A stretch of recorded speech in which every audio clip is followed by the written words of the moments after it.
Let's begin right here, though, as far as our discussion goes.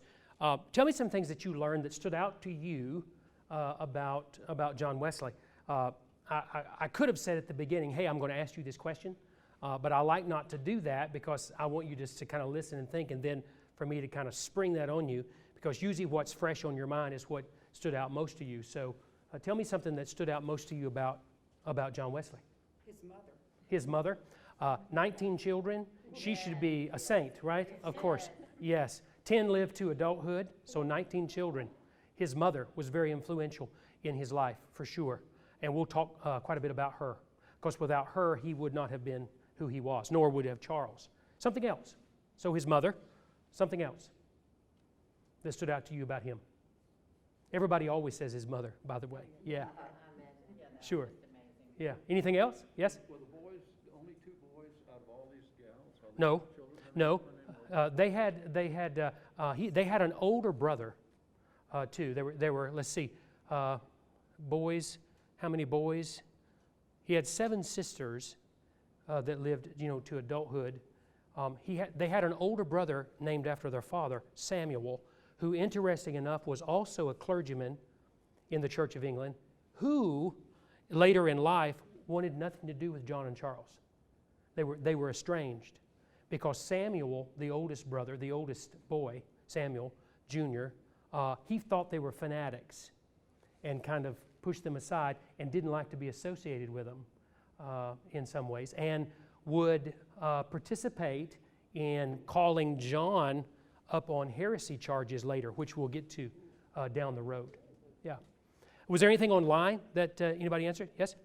Yes, Pastor Kip, and it's about John's parents. His parents, yes. One question, though his father was an Anglican priest, it seems his mother was responsible for their spiritual development of the children. Did John write about that in any of his writings, and if so, did he say why it was his mother who took that role? Yeah, he did write about that often, and we have the journals. John and both Charles were prolific writers, and John was a scholar. He translated the entire New Testament from Greek into English of the day and was working on the Old Testament before he died. He wrote prolifically in theology, biblical studies, but he also kept daily journals all throughout his life. And in those journals, he often talks about his mom. One thing that is different in that day than ours that will help us understand and answer that question, Samuel was the appointed priest in Epworth and stayed there for 30-some odd years. As a clergyman in England at the time, and some of the video throughout the whole session, but tonight as well, uses words, English words, that we don't understand. You may have heard the word curate, C-U-R-A-T-E. That's the English word for an associate pastor, what we call an associate pastor. Another word that was used in the video that answers this question more clearly was the convocation. English clergy then and now have the right to sit in on Parliament. All of you have probably seen, like on television, how the English Parliament, how they get up and yell at each other and all that kind of stuff. And they're sitting facing each other, and the Prime Minister is in the middle. Up at the higher levels that are usually not on the screen will be various people in society. Clergy can apply to serve in what is known as the convocation of clergy to oversee Parliament, to be there, to participate. Again, the relationship between the state and the church is strong then and strong now. And so what Samuel would often do is go to London to serve in Parliament and would be gone for weeks. Travel was difficult in those days, it wasn't quick.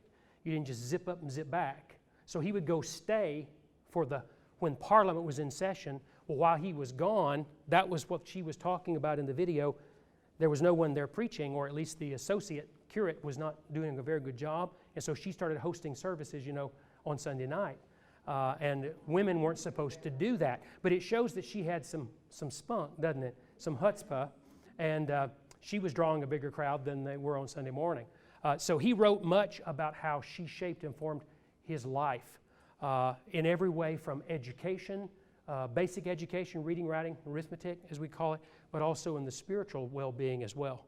And she would remain faithful to John and Charles even in their later years of ministry when they began the Methodist movement. She would support them all the way, as she did all of her children, and would try to reconcile the older brother Samuel with them, but that never worked out. But she was very influential in their life. That's what I was going to ask you.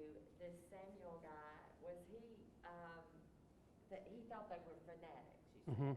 Right. Was he just not as religious? No, he was a clergyman, But and was a high church English clergyman, and you'll see why later. Yeah, yeah. Remember now, Samuel's the father, and Samuel Jr. is the older brother, who's the clergyman. Yeah. Their father was a bit ambivalent, and by the time they really were grown and in the ministry, he had passed away. But the mother lived to ripe old age and was very influential in their life and ministry.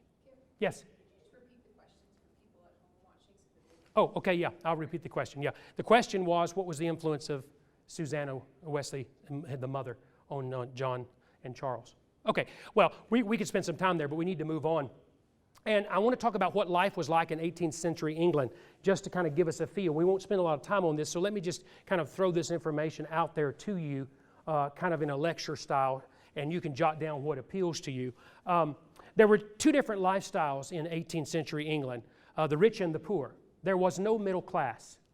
And you say, well, this is interesting. What's this have to do with? Well, it has a lot to do with what sparked in the heart of John Wesley, as you will see. So bear with me here. This is the beginning of the Industrial Revolution. You'll remember from your history classes. With that came new machinery. People were being put to work in ways that they had not before. It made a lot of people very, very wealthy. But what was happening in England at this time was the rich were getting richer and the poor were getting poorer. And there was no middle road, no middle class. Remember that England at that time was a hierarchy. You had the royalty and you had the commoners, and you didn't change class. You know, we think about, in America, our whole idea, you know, is the American dream, pull yourself up by your bootstraps. Anybody can be anything they want to be. In English society, particularly at that time, that wasn't the case. If you were born into royalty, you were royal. If you were born a commoner, you were a commoner. So there wasn't a lot of change in life itself. The population was growing wildly, particularly in London. Cities were dirty and noisy and overcrowded. London had, at the time of John Wesley, 600,000 people around 1700, and about 1 million by 1800 because of the Industrial Revolution. So there was this huge population explosion. The city wasn't prepared to deal with that. Keep in mind, there was no welfare system. There was nothing like that to help people. There were just this massive population of people in London working, trying to work and make a living. The wealthy, which were only a tiny minority, lived in castles, mansions, and estates, and of course had a lot of servants, a lot of help. A lot of people found work that way, but not many. Just some interesting tidbits. Upper class women wore these big hoop skirts. That was kind of the thing that marked them as upper class women. You've seen those pictures from that era. That was a sign that they were upper class. Men wore what were known as those knee-length breeches and stockings and waistcoats, and frock coats were popular. And buckled shoes has the, think pilgrims as you picture pilgrims in that way. Those three-cornered hats that we associate kind of with the American Revolution were very popular in those days, as were wigs. Wigs were a sign of wealth and accomplishment, so it was very popular for men to wear white wigs. Schools, and this is also an important component of early Methodism, as you will see, schools were not compulsory, so there was no such thing as public education in Wesley's day. The upper class boys would attend school, and those would be boarding schools. They would go off to boarding school. So, getting on the bus and going to school or going down the street to school just wasn't a reality. Girls were trained in what were called accomplishments. The best analogy I can make to that would be what we would call, or what they called when I was in school, they still call it something like this. We called it home ec. The guys, took something, and the girls took this home economics and learned the skill of cooking and all that. Well, that's how they did that, mostly in music, sewing, things like that. There were a few charity schools that were free. Now, free is in quotes because that was paid for by taxes through the government, but these were not widespread. You had to go to Liverpool, or you had to go to London or Bristol to go to one of these schools. So even though they were available, they still were usually students in those schools were sent there by their parents to have some type of education. Poor people, they ate primarily bread and potatoes. That was the standard meal for the poor. Meat was an uncommon luxury. People didn't have meat, steak, chicken on a regular basis, not the poor. They were craftsmen, laborers, lived in 2 or 3 rooms. Sometimes the family just had one room, would crowd everybody in that one room, so you kind of get a feel for what was happening in London at the time. As I said a minute ago, there was no government assistance, no welfare, no way of helping people, nothing like that in place at the time.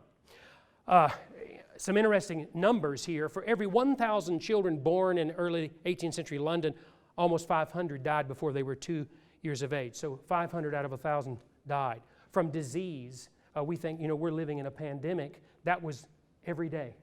Some type of disease. Hospitals were not available in the way we think of hospitalization. People died of malnutrition and all the rest. There also was orphans that roamed the streets whose parents had died or they lived in the streets, and they would often turn to a life of crime, stealing for food or stealing for money. They weren't educated, of course, because they didn't attend school, and so there was this whole subculture of orphans in the cities of London.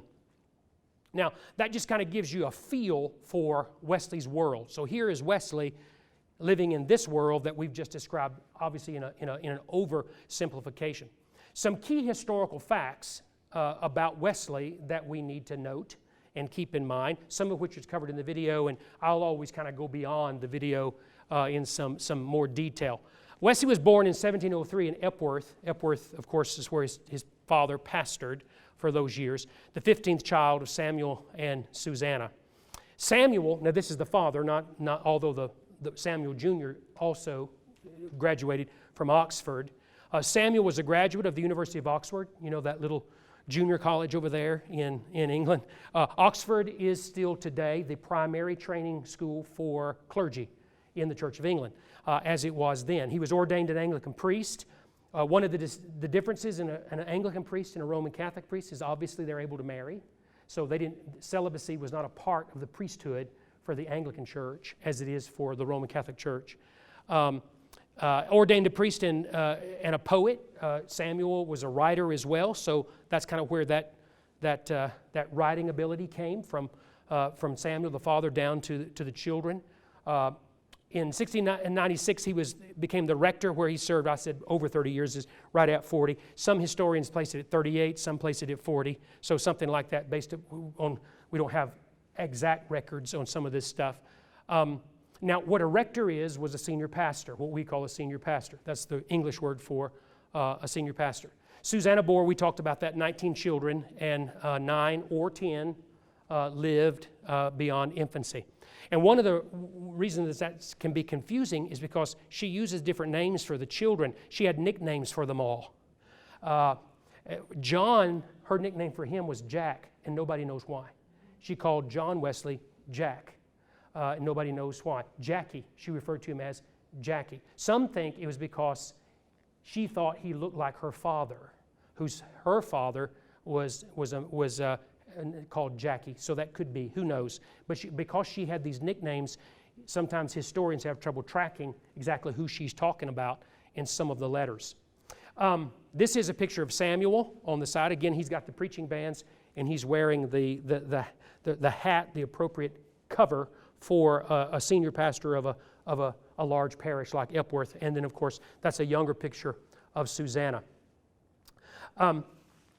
Susanna took responsibility, as we saw in the video, for the education of her children. I want to go into some more detail about that because it's quite impressive when you think about what this woman did with her children, and you brought her up a minute ago, so I think it's important. She taught them and the girls.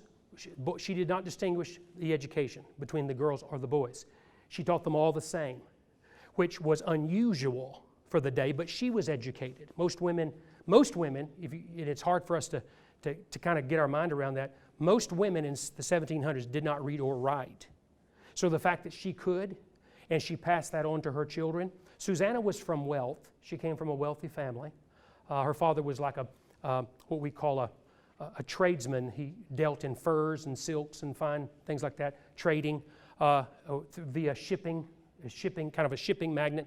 But she taught her children, now watch this, she expected them to become proficient in Latin and Greek. So she wasn't just teaching them not just teaching them, the basics of education. She took it to the next level.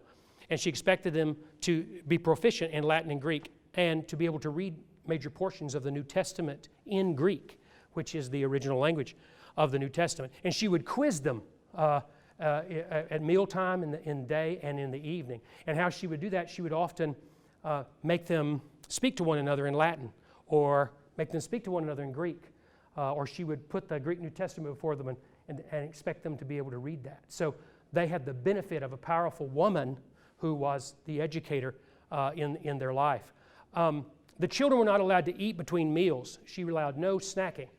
Susanna said that snacking was the work of the devil for whatever reason, and she thought, meals, you ate at mealtime and you didn't snack between. And she would care for their spiritual instruction as well, obviously, with learning the Latin and the Greek, but also about their prayer life. And she would, as the video said, with that many children, she would set aside one day a week to spend with one.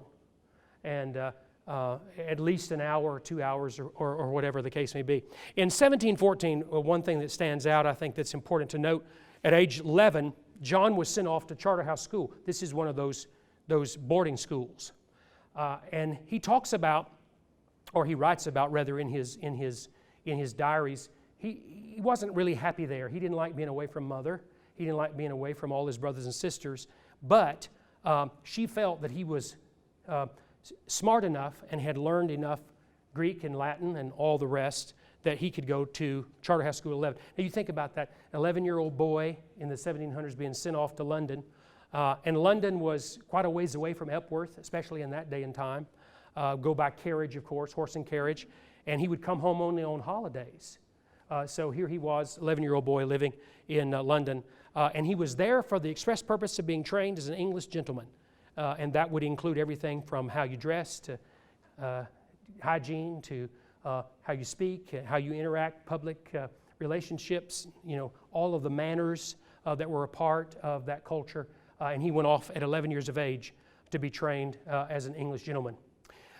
His education background later as a man will jump forward as he now moves into his young adulthood for college. In June of 1720, Wesley enters Christ Church, Oxford. Now, don't let that confuse you. Christ Church is the name of the divinity school at Oxford. So it's not a church like you think church. Christ Church is the name of the seminary at Oxford, if you will, still to this day. He received in 1784 a bachelor's degree and would later pursue a master's degree at Oxford and would be ordained a deacon in the Church of England. Just as it is in the Methodist Church today, in the United Methodist Church, there are two levels of ordination. You're first ordained a deacon, and if you are pursuing to be ordained an elder or a full clergy person, then you would move on to that level. Some choose not to do that. Here at Asbury, I'm ordained, a fully ordained elder, as is Dr. Morgan, our associate pastor. Robert Mercer, our minister of discipleship, is a deacon, an ordained deacon. He chose that path. Deacons assist and serve at the pleasure of the ordained elder, and it's the same way then as it is now. And we take that heritage from the Anglican Church in the United Methodist Church today. He became a fellow at the university. By being a fellow, that meant that he could teach classes on the side to the freshman classes, and it also meant he was given a small stipend and a place to live. There were no dormitories. We think going off to college and living in a dormitory, you had to be a fellow to live on campus. Otherwise, you had to find your own place to live. They didn't provide housing. In March of 1726, as I said, he's elected as a fellow, giving him room and board. Also, he continues his studies and he teaches Greek. His mother was so effective in teaching her children Greek. John was well versed in it by the time he was a student at Oxford. He was teaching other students in Greek and translation of the New Testament. And he also would lecture in the New Testament. And this is as a very young man. So there is no question, obvious, I guess we state the obvious, he was highly intelligent, as was his brother Charles as well, and his father. But because of his mother's influence, he was able to really provide a living for himself as a young man at the university. John Wesley was ordained a priest on the 22nd of September 1728. This means now he moves from the deacon to become a full priest in the church. He then went back and served as an associate pastor, a curate for his father in Epworth. That was typical in those days, especially if you were a minister and you had a son who was a minister, and that was very common in those days. What the father did, oftentimes the sons followed in their footsteps, whatever that case may be. And he went back to be an associate for his father. That's a kind of a short paragraph with a very big issue. That didn't go very well. Serving with his father, he learned a lot, but he didn't feel he was thriving in that role. So he returned back to Oxford, where he then becomes a junior fellow, meaning kind of a higher level where he can teach again. So he didn't really like being the associate pastor for his father, so he chooses to go back to Oxford to teach. And his going back to Oxford to teach would really change things in his life. Don't misunderstand, he and his father were not at odds with each other. He just felt there was something else for him to do. And he loved his father and appreciated what he learned from his father. He just felt that there was something else for him to do. So he returns back to Oxford to teach some more. That's what brings us to what is known as the Holy Club. While he is at Oxford now, having been the associate for his father, he goes back to Oxford in 1729, and he develops a group of friends. His brother, Charles, is there at Oxford at the time, and he has two other friends. They have two other friends, one named John Fletcher and the other named George Whitefield. It's interesting that there's a statue of George Whitefield right here in the city of Birmingham. On the campus at Samford University, just outside Beeson School of Divinity, there's a statue to George Whitefield. George Whitefield was a student at Oxford, a priest, as was John Fletcher and Charles, his brother. And they get together and form a Bible study group. Now, let's be real clear about something, because this is important, because this is the beginning of Methodism. They did not call themselves the Holy Club. Let's get together and form a club and call it the Holy Club. They didn't do that. That's not what they did. But that's what it became known as. Now, does anybody know why? Does anybody have any information about that? Why they were called the Holy Club? Well, this group of four guys, and they begin to grow. College kids, young adults begin to grow. And here's what happened. Along with these two fellow students that I just mentioned, John Fletcher and George Whitefield, John and his brother Charles formed this small group for the purpose of studying the Bible and pursuing a devout Christian life. So they're going to hold each other accountable. How do they do that?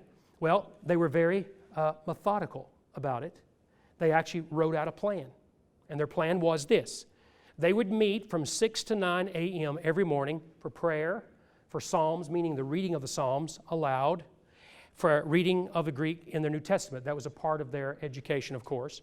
They took Holy Communion together every Sunday. Now, they didn't take Holy Communion as that small group, but they would go to a church together and for worship on Sunday morning and share in Holy Communion. They fasted on Wednesdays and Fridays until 3 o'clock in the afternoon. Not just during Lent, but all year. They established this fasting process, or commitment, if you will. And in 1730, this group began to practice visiting prisoners in jail. As you can imagine, what we described about the culture in the 1700s, with that kind of population explosion, that also brought a lot of crime, and prisons were very overcrowded. And so they began to visit prisoners in jail.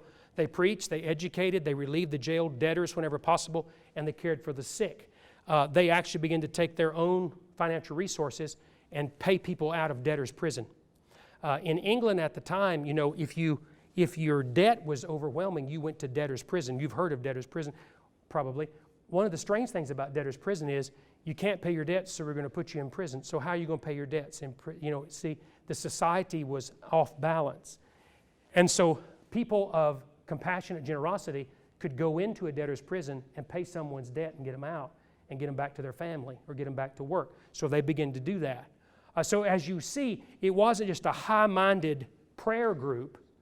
It was also a very mission-oriented group. By this time, the group had grown to 20, 30 young men who were part of this prayer group.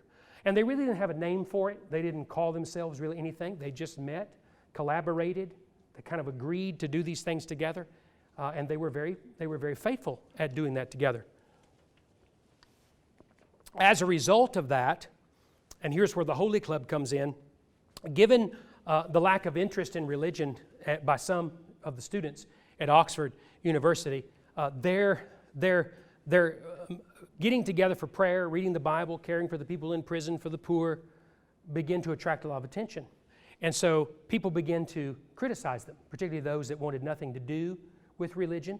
You always have that mix, on a college campus.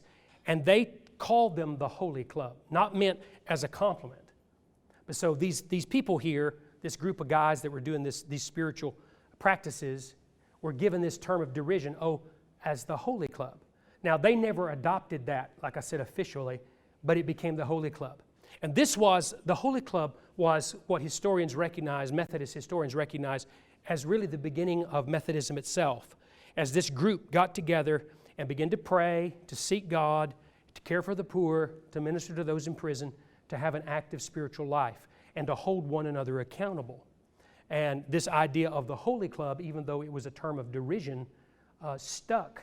And today, if you go to Christ Church at Oxford, there's a plaque there that says this is where the Holy Club met, referring to that, has the date, because it was a historical turning point in their life and in the life of these young men. And they would often look back to that time to where God had burst something in their heart that would eventually become what we today call the United Methodist Church. Let me just stop right there before I go any further, because I know that's a lot of information. See if you have any questions, or there are any questions there, Terry. Any questions here in the room first, or that you have about any of this that you want to know? Okay? Yes, Pastor Kip, we have two. Okay. The first question goes back to a few moments ago about life in the 18th century England. Okay. How did the poor feel about the church in 18th century England, and what was a pew charge? Okay, two good questions. How did the poor feel about the church in the 18th century, in the 1700s? So how did the poor feel about the church? Well, here's the simple answer. Because the culture itself was separated by the royalty, the upper class, and the commoners and the poor, there was this huge gap between people. And churches, for the most part at the time, were dominated by the upper class. The reason they were dominated by the upper class is because of the second question. The second question that you asked was, what was the pew tax? Now, we think about, here in America, the only sure things are taxes and death. We're taxed. Well, really, we hadn't seen anything like what the taxes were like in England in the 1700s. There was what was called, and this is why, this is one reason why there was a huge gap between the poor and the wealthy when it came to church. It was known as the pew tax. And the pew tax was, simply put, you paid a tax to the church for a pew. And so you had a pew for your family, or pews that were yours. And so people didn't come to church on Sunday morning and just sit where they wanted. You had your pew. And they would have a name on that, say, this is the Laxon pew. And as long as I paid my tax, my we pew have to talk tax about two brothers to the church, that was one my pew. named John, and it didn't matter if I was the there other or named not. Charles. That tax went and to their the last funding of name, the church Wesley. because of the pew tax. You'll see maybe on the screen. one thing that is a holdover late from in life. that culture, the pew tax. And you can see he has have that. you ever been in a church that we look don't have a lot of of them the here in the 1700s. South. But if Interesting you go up stuff, in New and England I'll throw a lot and of you stuff go at into you, some old churches, and you just may as notice I go that through there are just these interesting little doors tidbits. at the pew. He Have you is ever seen those? he's dressed in traditional I tell you where the closest clergy one is. garb. You know where of the American day. Village is out These toward things that are Montevallo? hanging down. There's a under church his there. neck If you are go in known and as look, preaching that is a bands. traditional Anglican church They were built a clergy like an collar Anglican that had church. bands that hung outside. And there are these little doors. Those were like Symbols, the pews, a badge of clergy. And when you In come up to the Wesley's pew to go day, in, clergy you were open this required to little wear door those in and England step to inside. signify That's that they what were that's a preachers, that holdover. they That's were how they clergy. built those. And the both pew of these would have little brothers, doors, John and Charles, and that's were how people were identified clergy, their pews. and so the in pew England. tax. Well, John the poor couldn't was pay this older. tax, obviously. He's 4 Now, years older one of than the his other brother Charles. anomalies, And we'll to talk show about how them the church, more, but I'm the just church giving itself, the context. the established church itself, Then the it kind of third thing, moved before on we, without take much a look at a reference to video here in people, just a moment, people's lives in some is way. that we have to understand It was required the Church by of law, England, by this is English where, law, a lot in of the people 1700s, get that confused. every child would be baptized into the Church of England. also known as Well, Anglican. the problem was, if you couldn't pay the pew tax, then you didn't feel welcome in church. There were places in the back of large cathedrals or large churches where people could stand that did not have money to pay a pew tax. But that was usually on Easter and Christmas services, not every Sunday as much. And so there was this kind of a tension between the poor and those who could, if you will, if I could put it so blunt, afford to go to church. And because of that, many of the poor kind of felt as if the church didn't really care about them. Now, that isn't true in every area. There were many good people who were caring for the poor. The Holy Club itself was doing that on their own, going out and taking care of the people in prison, paying for getting them out of debtor's prison, caring for people in compassionate ministries. But the church itself, the established church itself, was viewed by the lower class as kind of not for them. And there was dress codes to go to church, so they didn't have the right attire in some ways. So there was this huge gulf between the church that said, Jesus loves all people, come and join us, and the people who actually felt like they could. And that would become a really burden on Wesley's heart and on his brother Charles as well. That answered that question and those two questions, okay? Was there another one? Okay. One more, Pastor. One more, okay. Back to the Holy Club with George Whitefield and John Wesley and the methods that they used. This question is, what are some of the methods which United Methodists use today in their faith? Some of the methods. We will cover that more in the last session about how United Methodists do church. But to answer it in a simplified way now, some of our methods are the same as would be then. Daily Bible study, having a class like this where you learn about your history and heritage. Sunday school. Sunday school itself was created by early Christians for the purpose of educating children in education. That's why it was called Sunday school. And they used the same building, particularly, you think Little House on the Prairie, the church was the school and the school was the church. That was how Sunday school started. Sunday school was really started first and foremost to educate children, not in the Bible, but in reading, writing, and arithmetic. We now call Sunday school as a time of Bible study or preparing, your spiritual life. All of those ways are methods that we still follow, that they would have followed then as well. Okay. Questions here before we move on? Okay, so the Holy Club becomes the beginning. Let's move on here now. What do we need to know about Charles? Now, Charles is an interesting brother. You probably know more about him than you think you do. Matter of fact, he's probably impacted you more than you realize. And here's why. Charles was born on 18th of December 1707, and he died March in 1788. By the way, for those of you that are interested in that, John Wesley would live to the ripe old age of 87, and Charles would die just a few years before him, which was quite old for that era and time. So they had full lives. He was educated at Oxford, where his brothers also studied. I mentioned that a moment ago. He was part of the Holy Club with the other students in 1729. Charles followed his father and his brother into the Anglican priesthood in 1735, and he traveled with John to Georgia, to the state of Georgia, which was then a colony. When you go on the coast of Georgia, there's much Methodist history, museums, churches, and retreat centers in some of the islands of Georgia. Have any of you ever been there to that? St. Simon's and Jekyll Island is where the Wesley brothers would go. Savannah, that's where they would go, which is a part of the Georgia colony. We will talk more about that in a later session, which was a huge turning point in John and Charles's life, but particularly John. So they would go as missionaries to the Native Americans or the American Indians in the colony of Georgia.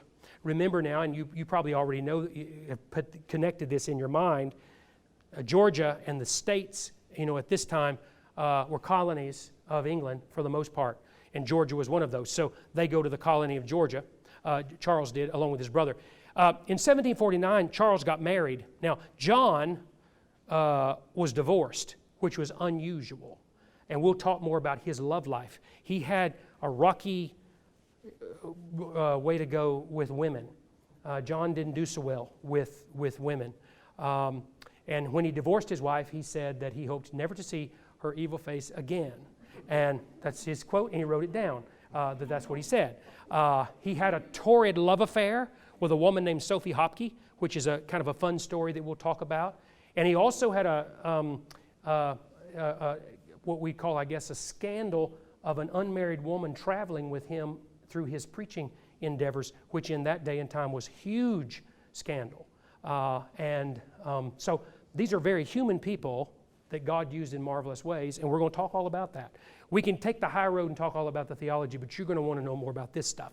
I can already tell, as everybody always does. So, okay. So it's a soap opera. Yes, it is in some way. And the Sophie Hopke story is one of my favorites, where he denies her communion, and she gets mad, and she is actually engaged to somebody else, but she's fooling around with him, and he doesn't know it. See, it's going to get exciting. And he finds out about that. Well, anyway, Charles marries this woman named Sarah, who's also called Sally. Again, the names get confusing. And she was a Welsh aristocrat. She came from a very wealthy family as well. And she would accompany the brothers on a lot of their ministerial outings and travels throughout Great Britain. Then she ceased to travel, or Charles did in 1765. He had health problems. Charles was which is why he died, even though he was younger than John, he died earlier than John. He had a lot of health problems, and we'll talk some about that. And they were ongoing kind of chronic health problems. Despite their closeness, John and Charles did not always agree, as brothers will disagree. In particular, Charles was, and we'll talk more about this too, I'm just laying groundwork tonight, he opposed John Wesley ordaining people in the early Methodist movement. He didn't like that. Charles thought that was the business of the bishops and not John, and so they disagreed. But there's reasons why John did that, good reasons why, and that would ultimately get him in trouble, but would ultimately also birth the Methodist movement as we know it today. He felt it created too much conflict between the Methodists and the Anglicans, which we'll talk about as well. Only 3 of Charles and Sally's children survived infancy. There was Charles Wesley Jr. and Sarah, who, like her mother, was also known as Sally. So see, again, these names overlap, and you're like, who are we talking about? And then, of course, they named another one, Samuel. So there were, the names were used again and again. They had other children, but of course, they died, the 3 that lived to adulthood. This is the part that I said that you will know more about Charles than you think you will. Both Samuel, the father, and Charles Jr. were musical child prodigies. So they're not just preachers, they were very musical people. They became organists and composers. Charles Jr. spent most of his career, now this is Charles's son, John and Charles's son, Charles Jr., spent most of his career as the personal organist to the royal family. He lived at Buckingham Palace and was called upon for music whenever they needed it. Not only for worship services, but for parties and dances and whatever. Samuel became one of the most accomplished musicians in the world and is often known as the English Mozart. This is the sons of Samuel and Susanna and the son of Charles. Now, Charles followed in the footsteps of the music. He carried forth that music. John was musical somewhat, but not like his brother. For instance, Charles Wesley is widely known today for having offered more than 6,000 hymns. The hymns of Charles Wesley, that's how you know him. That I said you know more about him than you think you do. The hymns of Charles Wesley are sung by people all around the world. It's interesting, and you can check this out. You can pick up a hymnal in a Roman Catholic church and find Charles Wesley's hymns. You can pick up a hymnal in the Presbyterian church. You can pick up a hymnal in, you name it, and you'll find his hymns in one way or another. Over 6,000. There's much there's much study about his hymns. At Duke University, which is Duke You know, the Duke Blue Devils known for basketball. That's a Methodist university. A lot of people don't realize that. And Duke Divinity School is one of the most important Methodist divinity schools in the world. It houses the most expansive center of Methodist history in the world. And it has a special part of study for the hymns of Charles Wesley, which are on display, some of it in his original handwriting. Why I say that is, scholars debate about exactly how many hymns. Some say it's 10,000. Some say it's 6,500. Some say it's 7,000. Who knows? But they're very well known, as I mentioned a moment ago. So what would they be? And this is the part you would know. Can you name any of Charles Wesley's hymns? You could, if you knew he wrote them and if you paid attention to it. For instance, Christ the Lord is risen today is one that we sing on Easter. Hark the herald angels sing, which is known as probably one of his most famous hymns, and that's one of the ones you'll find particularly at Christmas time, but you'll find that in a plethora of hymnals from all across Christendom, from Catholic to Protestant and everywhere else in between. Love Divine, All Love's Excelling, and Oh for a Thousand Tongues to Sing are some of the more famous ones that we sing on a regular basis here at Asbury, and other Methodist churches would as well. But Hark the Herald Angels Sing would be probably his most famous. So that's why I say you know him, even though you might not know who he is. And that's just 4 out of the thousands that we could mention. Some are obscure and they're difficult to sing. Some are easy. One of the reasons some of them are easy, and again, this is just a little free tidbit. Hark the Herald Angels Sing and Love Divine, All Love's Excelling are written to the tune of English pub songs. Charles and John were very revolutionary, if you will, and they wanted to find a way to communicate the gospel to the common person. And one of the ways they did that, because John and Charles loved to hang out in pubs and drink copious amounts of beer, and Charles adopted these 2 pub songs, English pub songs, drinking songs, and wrote them into hymns so that the common English person could sing them. Remember now, the common English person, they weren't going to church, so they might not know those songs, but they sure knew the pub songs, and so Charles took the tunes of these pub. And isn't it ironic that today what we would call traditional hymns were actually English pub songs of the 1700s? So I can't help but think every time we sang Hark the Herald Angels Sing, I picture, in the British pubs, one more pint. I can see it. Or the Love Divine, All Love's Excelling, I can picture them doing that. I mean, it's just in my brain. Because and he was criticized for doing that, obviously. But over time, it became embedded in the lives of people, as we see now, which is why they're so prolific. How and why did the term Methodist come to be used? This is important. Again, in this session, we're laying the groundwork for all that we're going to talk about going forward in the next few sessions. So we have the Holy Club, the beginning of this group of people that met to pray, to share the Scriptures, to celebrate Holy Communion. I'm naming that method. I'm answering that question again. Caring for the people in prison, caring for the poor, reaching out to people that were hurting, all those ways. How did the term Methodist come to be used? Well, here's how it came to be used. The term Methodist was first used by an anonymous author who published a pamphlet in 1733 describing Wesley and his group as the Oxford Methodist. It was also meant as a term of derision. Just like the Holy Club, they were making fun of them. Oh, that Holy Club, that's that group of guys that meet and pray and do all of that. Well, there was a pamphlet put out in 1733 anonymously. Why? Because they were trying to denounce this group of Oxford evangelists, if you will. And this anonymous author called them the Oxford Methodist. Why the term Methodist? Because of the method they put in place for developing their spiritual life. In addition to what they did that I described a moment ago in the Holy Club, John and Charles, but primarily John and George Whitefield, wrote a pamphlet together that we would today call a devotional guide. It was very simple. And this again goes back to that question I was asked a moment ago. They did things like this. Read from 1 Corinthians chapter 13 at 7 a.m. in the morning. pray this prayer. At 7:30, read Psalms 40 and pray this prayer. At 8 a.m., sing this hymn. At 8:15, recite the Lord's Prayer.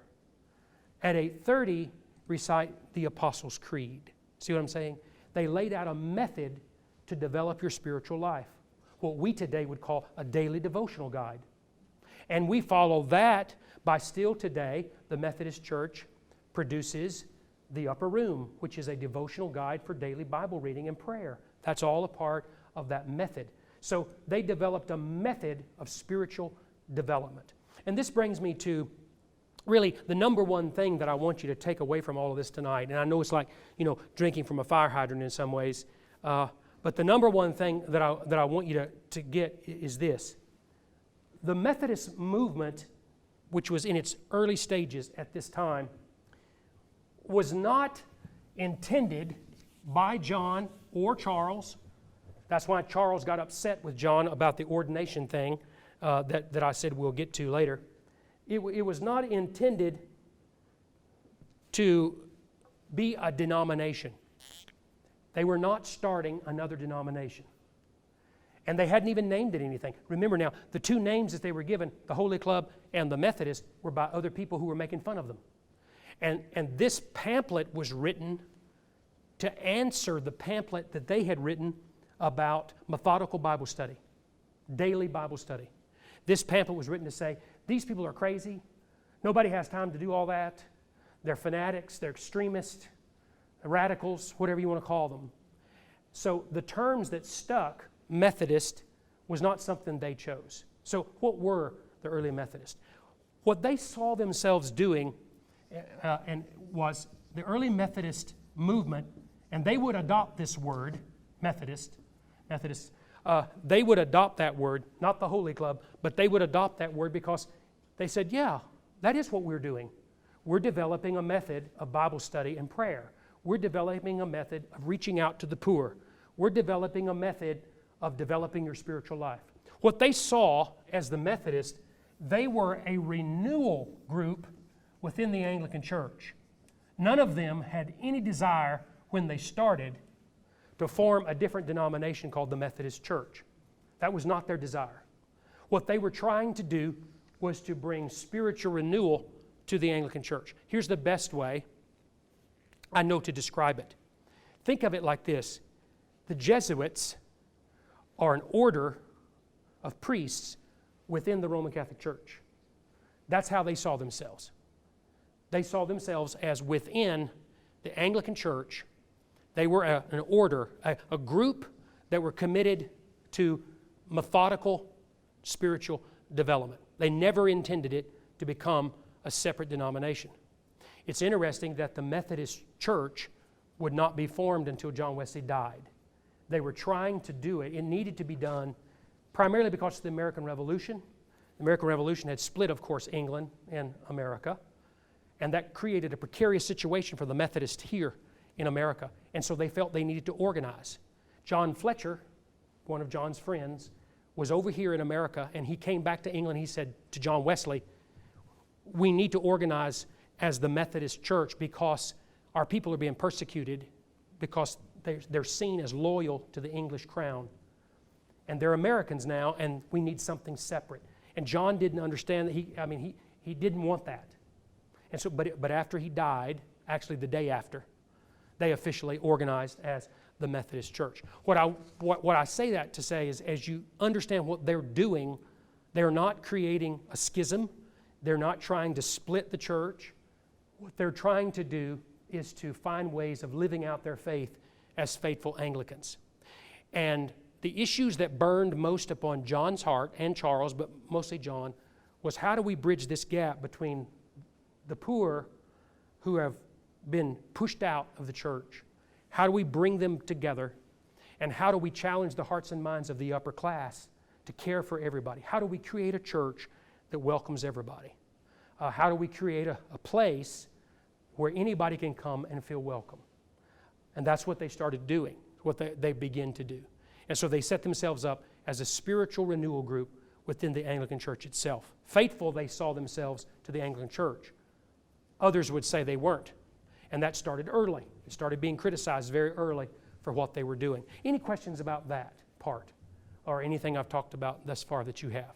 I have a question. Okay. If Fletcher is, what does Fletcher have to do with Sanford? Isn't Sanford a Baptist? Whitfield.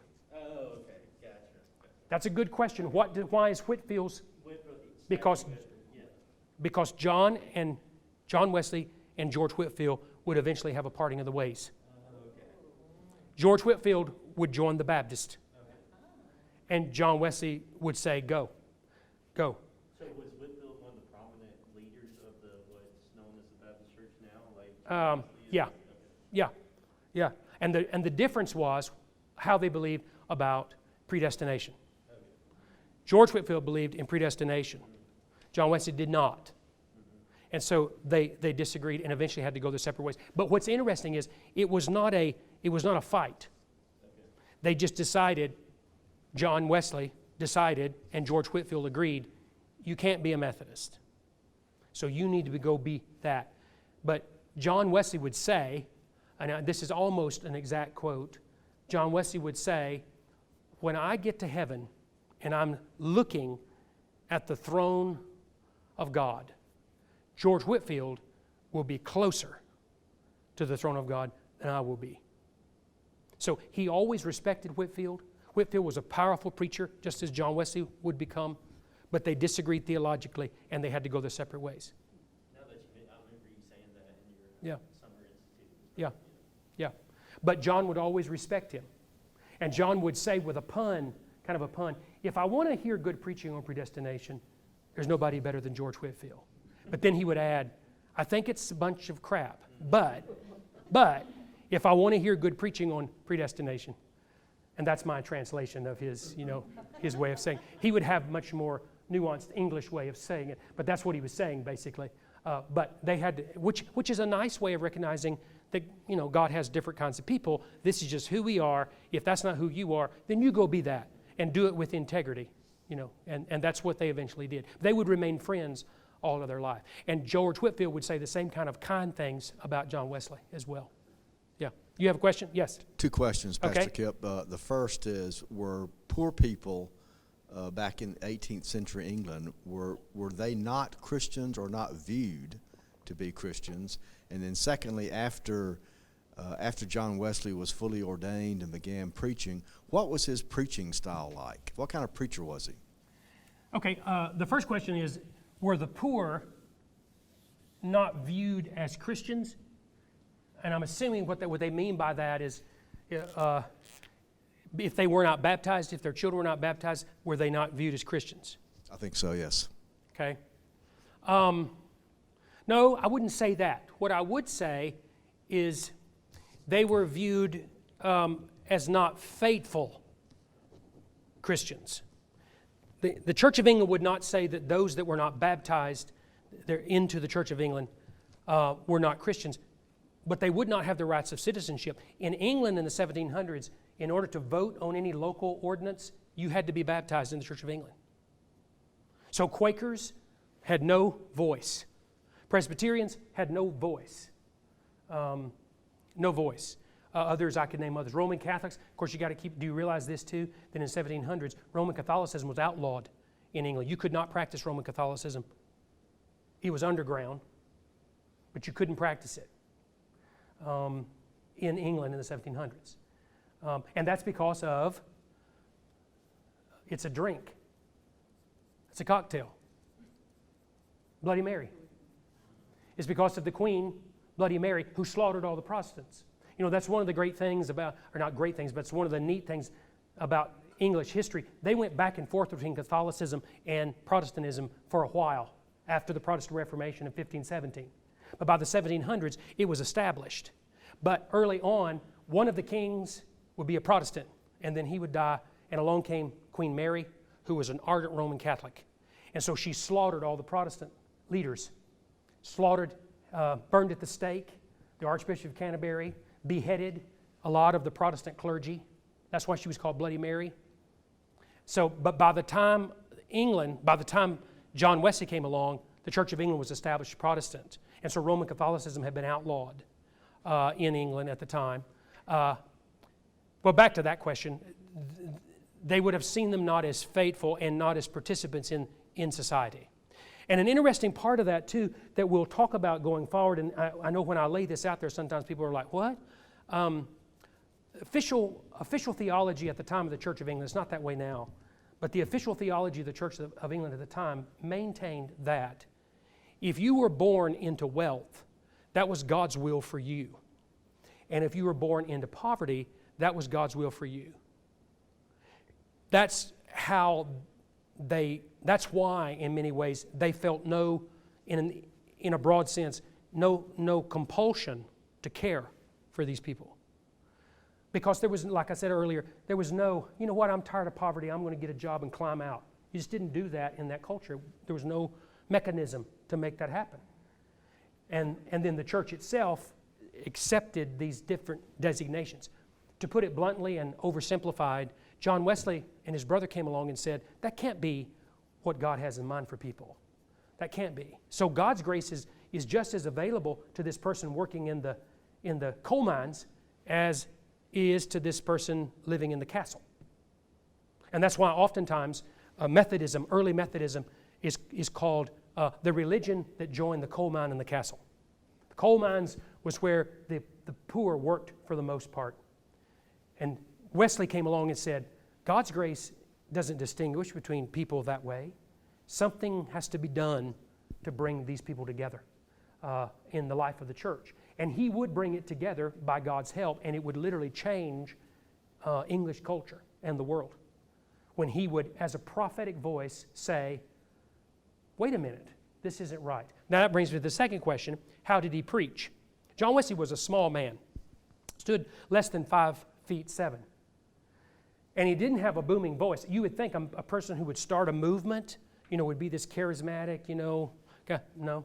Wesley always wore his vestments, as you saw in his attire. He read his manuscript.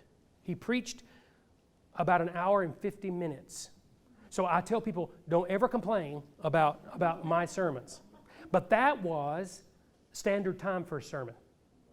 About 2 hours was standard time for a sermon in those days. And Wesley would preach his sermon standing and usually read a manuscript. And his sermons, if you go back and look at his sermons, and I've got books of his sermons would have like 17 points to them. And they would be like a treatise, like an essay, a theological treatise. But he did it with passion, and thousands of people came to hear him. But it wasn't, with Wesley, I'm convinced, and this is just me talking, this is what Methodist scholars would say about his preaching. It wasn't what he said as much, or rather, let me back up. It wasn't how he said, it's what he said that resonated with people. He came along at the right time in the right way. And so it's really shocking to imagine, here's this man, and we'll talk more about this too as we go forward. He rode hundreds of thousands of miles on horseback, and he documented it. So we know how many miles he rode because he would write it down. All over England, Scotland, and Wales. Came to America for a brief time, but most of his ministry was in England, Scotland, and Wales, and he rode hundreds of thousands of miles on horseback. He had a donkey that went behind him, and on the donkey he carried a pulpit and luggage. So he would go into these mining communities where there were no churches, or if there was, a little chapel, and he would stand out in the open air, put up his pulpit, put on his robes and vestments, and preach to 5,000 people. And they would come by the thousands to hear him. Not because he was this dynamic faith healer or televangelist, but because of what he was saying to them about God's grace and what he was saying to them about God's love. And it changed. It changed how they thought. All right, we have time maybe for one or two more. We have a good follow-up, Pastor Kip, to Okay. the previous question about poor people not being Christians. And this is one I think that's really in your wheelhouse you'll want to answer. If the poor didn't go to church and didn't hear or learn God's word, how would or could they be Christians? Well, they could become Christians through Wesley's preaching. Nothing was barring them from accepting Christ or committing their life to Christ. And of course, once Wesley would preach and people would respond, he would of course then insist on baptizing them right then and there. their children and the babies and whoever else. So there was nothing precluding them from becoming a follower of Christ because of their station in life. Any questions in here, in the room? Okay. Or from the team. They're free, as they did a while ago, to ask questions as well. Next week, we will deal with John Wesley's theology. Now, don't let that intimidate you. I was talking about his message, his ability, and that great question about his preaching. What kind of preacher was he? Not so much how he preached it, but what he said and how he went about that. Wesley would begin to struggle with bridging this gap between the poor in the coal mines and wherever else they were in the lower levels of English society and the people who had access to the church. How are we going to bring these people together? And what he began to realize was, as a young man, he began to realize that there's have to be a way, a theology, a way of talking to people about this that they can understand. Not in insulting them, but that they can understand. How do we do that? How do we take the message of Christ and put it in language that will resonate to people out there in the coal mines? And that's what he did. And it becomes his theology, and that's what we'll talk about. And it's the very essence of the man. We will review a little bit of what we talked about tonight because they overlap, and then we'll move forward into really understanding what made him tick as a preacher and as a movement leader. Wesley probably would laugh at the idea that he was a movement leader. He didn't see himself as that way. He saw himself as a simple man who had been given a lot of opportunity in life that many people didn't have. And his brother Charles took the English pub songs and wrote hymns to the tune so that people could sing them. He goes out and preaches to them. They really had a passion for the people around them. That's why once John Wesley was asked the question, well, where is your parish? Meaning, why don't you pastor a church? Where is your church? And Wesley would respond and say, the world is my parish. And Wesley saw a broader way of being the church. Now that doesn't mean he didn't pastor local churches. He did. And he established a lot of Methodist chapels and Methodist churches eventually. But his real passion was the world. And he was being sarcastic, of course, when he said that, because he knew the person was criticizing him. Well, where is your church? Because you think about this. Just imagine this. You're a priest in the Church of England. You've been assigned, appointed, just like they're appointed in the Methodist Church today. That's part of our heritage that we retain from the Anglican Church. And we stand in the same tradition as the Roman Catholics and the Orthodox and Lutherans and Episcopalians that have bishops. And so bishops send a pastor to serve a local church. So you're a priest that has been sent, let's just pick a city, you've been sent to Liverpool, and here's your church, and this is where you're assigned, and the government is paying your salary through the pew tax, and you have 200 or 300 people maybe on Sunday, and this guy rides into town with a horse and a donkey and a pulpit and preaches to 3,000 people in the field. That's not going to be your most favorite person. Why does he draw these people? Why is he able to do that? And over time, a lot of animosity would build among the Anglican Church and this man named John Wesley and his brother Charles, because they didn't have a church. Why are you here? Where is your church? Why are you stirring up all these people? But over time, what they discovered was the churches of England began to burst at the seams with people. Where were they coming from? They were coming from John Wesley. Because once he left and preached, he didn't just leave them hanging. He got them involved in local churches, local prayer groups, Sunday schools. He got them involved, and the churches began to grow. And that's why today, John Wesley is listed as a saint in the Anglican calendar of saints, who was seen as a heretic and a revolutionary and a hothead then. He's now honored on the saint calendar in the Anglican Church because of his influence and his impact. And so we'll see how that all comes full circle. But picture in your mind this guy riding into town preaching to several thousand people when the church may only have 100, and what that would mean. How would you articulate that message? And that's what we'll talk about next week. Any last question you have there? Okay. Well, I appreciate your time and attention and your commitment, your faithfulness. Again, don't be afraid to ask questions. I bless you and send you forth. Hope you have a great week. I'll either see you Sunday in worship in person or online, and right back here next Wednesday at 5:30. Hang in there with me, and don't be afraid to email us, and we'll communicate with you that way. Over there on that table, when you're finished, are some resources, not for you to take, but just to look at.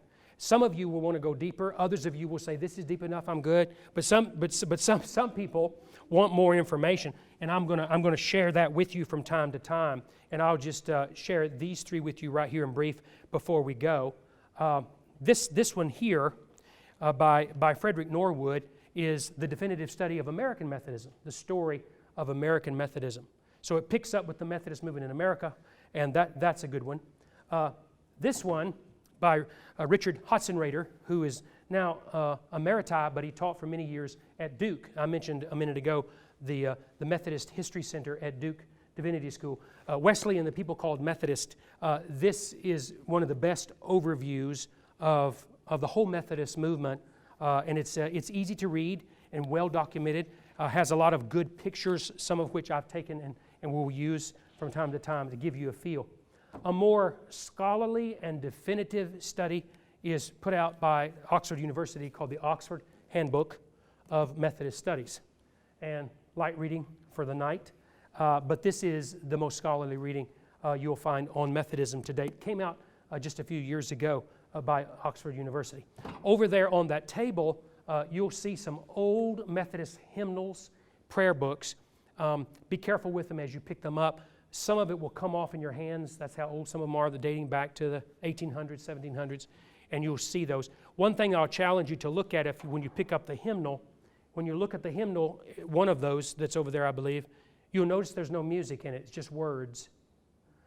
That's a neat example of how John and Charles tried to make music available to the common person. The common person couldn't read music, so why put it in there? So they just put the words so people could learn the words, and they would teach them the tune. And so in their meetings, in their revival meetings, if you want to call it that, or crusades, whatever, Charles would sing a line, and the people would respond after him. And they would teach them the tunes. That's why he chose the popular pub tunes. They would know the tune, and he would put the words to it. And so it's a neat connection of how they were trying to reach people with the gospel of Jesus Christ. Thank you, God, for your blessings. Thank you for challenging us. Thank you for helping us to learn and grow. Thank you for the United Methodist Church that makes a place for us right here. Thank you for people like John Charles Wesley that seem so distant and far away, and yet will you bring it alive to us right here and now that we can recognize, wait a minute, there are people that paid a huge price, made a big commitment so that we can be who we are today.